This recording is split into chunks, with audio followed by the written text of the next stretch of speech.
My friends, we gather once again for another Living Hope Today study. I want to welcome you and thank you for being here one more time. Today, we find ourselves in Deuteronomy chapter 11. Now, you remember, I hope, that the book of Deuteronomy is basically Moses recounting the history of Israel to this second generation. The first generation that was brought out of Egypt through the miracle of God, who walked through the sea on dry ground, they doubted God. They would not enter the promised land. They thought those Anakites were too big, and so they held back. God said, okay, you can spend 40 years in the desert and die in the desert. You're not going to the promised land.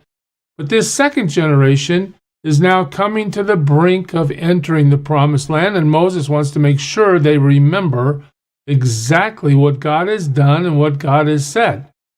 By the time we get to Deuteronomy 11, one thing that's really clear, and that is, life is about choices. We make choices every day. I mean, today you're going to choose what you decide to eat, and that's going to impact your health. You're going to decide whether you're going to exercise or not. Whatever choice you make is going to impact your musculature. All right, you're going to decide whether or not you're going to go to work today or not. Your choice could drastically impact your financial life. All right, our choices are ours to make, but they have consequences. And today in Deuteronomy 11, Moses is going to tell his people, and by extension tell us, what are the best choices, what are the worst choices, and what are the consequences. So simple, but yet so hard for us to really comprehend and follow. You get to verse 1, it says, love the Lord your God and keep his requirements, his decrees, his laws, and his commands. Always. What does God want us to do? He's commanding us to love him and keep his word.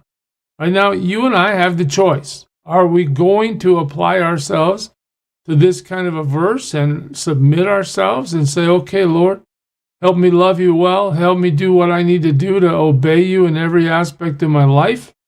Or are we going to say, well, never mind, I don't want to.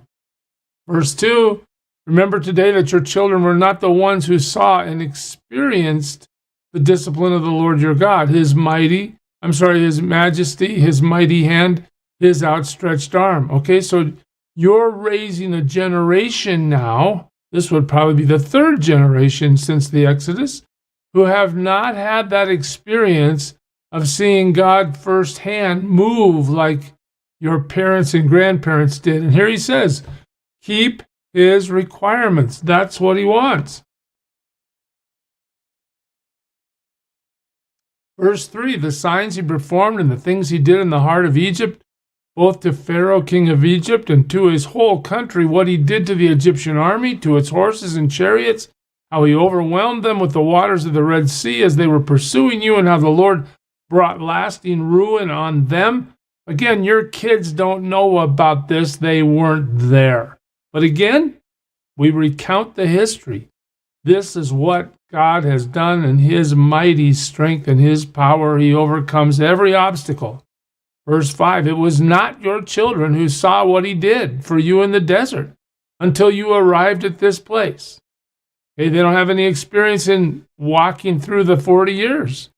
What he did to Dathan and Abiram, sons of Eliab the Reubenite, when the earth opened its mouth right in the middle of all Israel and swallowed them up with their households, their tents, and every living thing that belonged to them.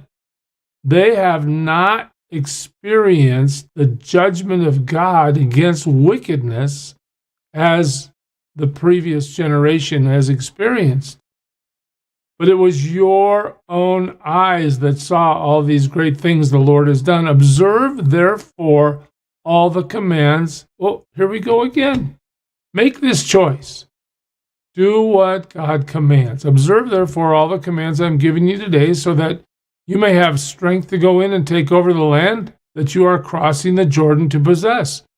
Do what God wants. Hey, that's going to give you the strength you need to go where God wants you to go, and so that you may live long in the land that the Lord swore to your forefathers to give to them and their descendants, a land flowing with milk and honey. Hey, do what the Lord wants. Guess what?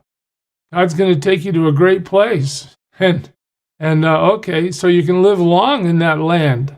Okay, the land you are entering to take over is not like the land of Egypt from which you have come, where you planted your seed and irrigated it by foot as in a vegetable garden. No, but the land you are crossing the Jordan to take possession of is a land of mountains and valleys that drinks rain from heaven. It is a land the Lord your God cares for. Look at this. What's happening? We're being told that God himself cares for the land of Israel, the physical ground. The eyes of the Lord your God are continually on it from the beginning of the year to its end. He watches over the land of Israel, the promised land. So, if you faithfully obey the commands I am giving you today to love the Lord your God and to serve him with all your heart and with all your soul, notice in verse 13 that if. That's about a choice, isn't it? That implies a condition. There's a blessing here, but the blessing depends on meeting the condition. Don't meet the condition, don't get the blessing. Meet the condition, get the blessing. If you faithfully obey. What do you want me to do, God? Love the Lord your God. Oh, hasn't he already told us that? Oh, so now we have repetition in this chapter. And to serve him with all your heart and with all your soul. In fact, since chapter 1, haven't we heard this over and over and over again? God's making his point so absolutely clear, it's unmistakable. Verse 14, you do that, if you meet that condition, what happens? Then I will send rain on your land.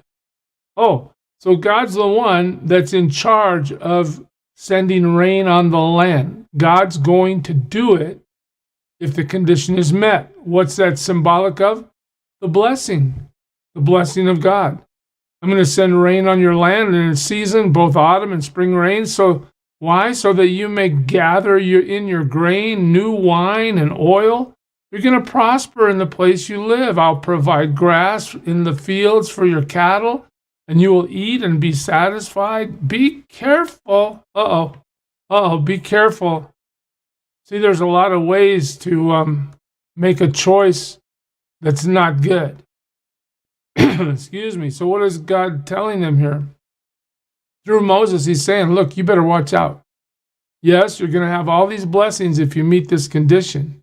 But if you stray, well, be careful or you're going to be enticed to turn away from and worship other gods and bow down to them. Again, you're going to be tempted to adopt the pagan practices of the cultures that you're displacing. Don't do that. Be careful. Here's a warning. Again, in modern times, you and I, we think about our lives. Are we careful not to adopt the ways of this world where everything's about the individual, where the individual has been elevated to God status, where, whatever I want is most important? We cannot be enticed by these things.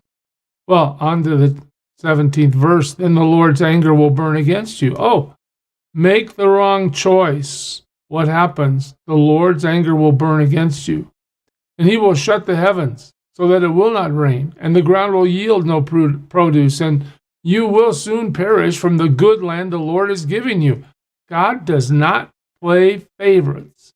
It's up to you. You want to follow him, you want to obey him, you want to love him, you want to rejoice and do all that he asks. Hey, the door swings open. God's going to, not to say that you're going to have an easy life, but to say that you're in right relationship with the true and living God. What could be better than that?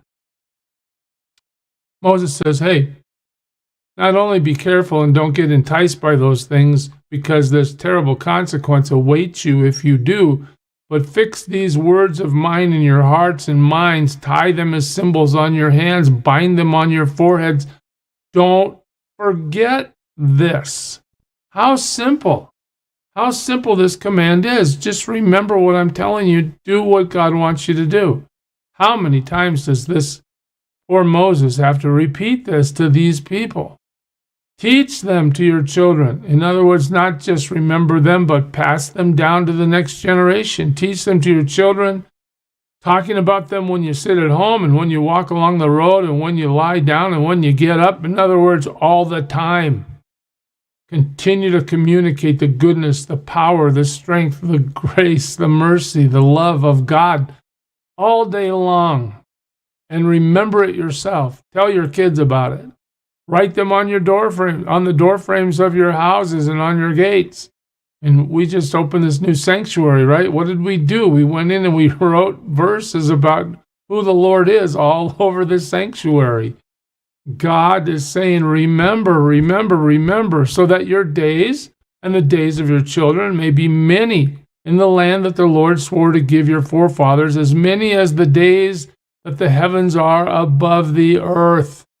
In other words, God's blessing is going to extend well into the future if we simply do what he says. If you carefully observe all these commands I am giving you to follow. Well, there it is again. You see this? If. The condition. If. It's up to you. You want to live like God says? Perfect. God's going to respond to that. You want to reject God and live against what he says? Not good. God's going to respond to that too. If you carefully observe all these commands I'm giving you to follow, to love the Lord your God, to walk in all his ways, and to hold fast to him. Hold fast to him. I love that. Then the Lord will drive out all these nations before you. You will dispossess nations larger and stronger than you. Every place where you set your foot will be yours. Your territory will extend from the desert to Lebanon, from the Euphrates River to the western sea. Again, it's all about the if. Are you going to do it? It's up to you. No man will be able to stand against you. The Lord your God, as he promised you, will put the terror and fear of you on the whole land wherever you go. See, I am setting before you today. Oh, here now, let's just spell it all the way out, okay? You can have a blessing or you can experience God's curse. You can receive all the goodness that God has determined to pour out, or you can receive God's wrath, blessing or curse. It's up to you. This is the point Moses keeps making to these people. It's up to you. He pleads with them to go the right way, but if this, if that, right? Here it is again, the blessing if you obey. All right? Here comes the blessing if you obey the commands of the Lord your God that I'm giving you today. That's the condition. Just submit yourself to that. The curse, the curse, the curse. In other words, here it is again, the if. If you decide to say to yourself, I know more than God, I'm not going to believe that this is all real and that he means it and that he has the power to do it because I'm the master of my own ship. I get to do whatever I want to do. As Frank Sinatra sang so famously, I did it my way. I don't have to depend on God for anything. I can live however I want. If you disobey the commands of the Lord your God and turn away from that command, I command you today by following other gods, which you have not known, what happens then? When the Lord your God has brought you into the land you are entering to possess, you are to proclaim on Mount Gerizim the blessings and on Mount Ebal the curses. Tell them, and as you know, these mountains are across the Jordan, west of the road, toward the setting sun, near the great trees of Moreh, in the territory of those Canaanites living in the Arabah, in the vicinity of Gilgal. You are about to cross the Jordan to enter and take possession of the land the Lord your God is giving you. When you have taken it over and are living there, be sure that you obey all the decrees and all the laws I'm setting before you today. Choices. It's about choices. You and I can model the Israelites by wandering off like sheep to do whatever we want to do and put ourselves in peril, line ourselves up in the direct bullseye of God's wrath, or we can examine His Word, come to Him by faith, and devote ourselves to Him. I'm not saying every day is going to be fun and just prosperous. This isn't a prosperity gospel like you're going to be guaranteed a nice life if you obey. Because I look at Jesus. Jesus had a very hard life. He was right where God wanted him to be, doing what God wanted him to do. I remember Ezekiel 24. God tells Ezekiel, I'm going to kill your wife today as an illustration, but don't cry. I mean, God can use our lives however He wants. And we can have really hard days from our perspective. But then again, God can bless amazingly well, beyond anything we could hope for, beyond anything we could think of. We as a church ought to know that best of all. So, it's up to you. What's your choice today? I pray you serve Him well. God bless you. Who is it who for sinners shed His blood, and now for cleansing all can plunge beneath that flood? It's Jesus. But do you know who He is?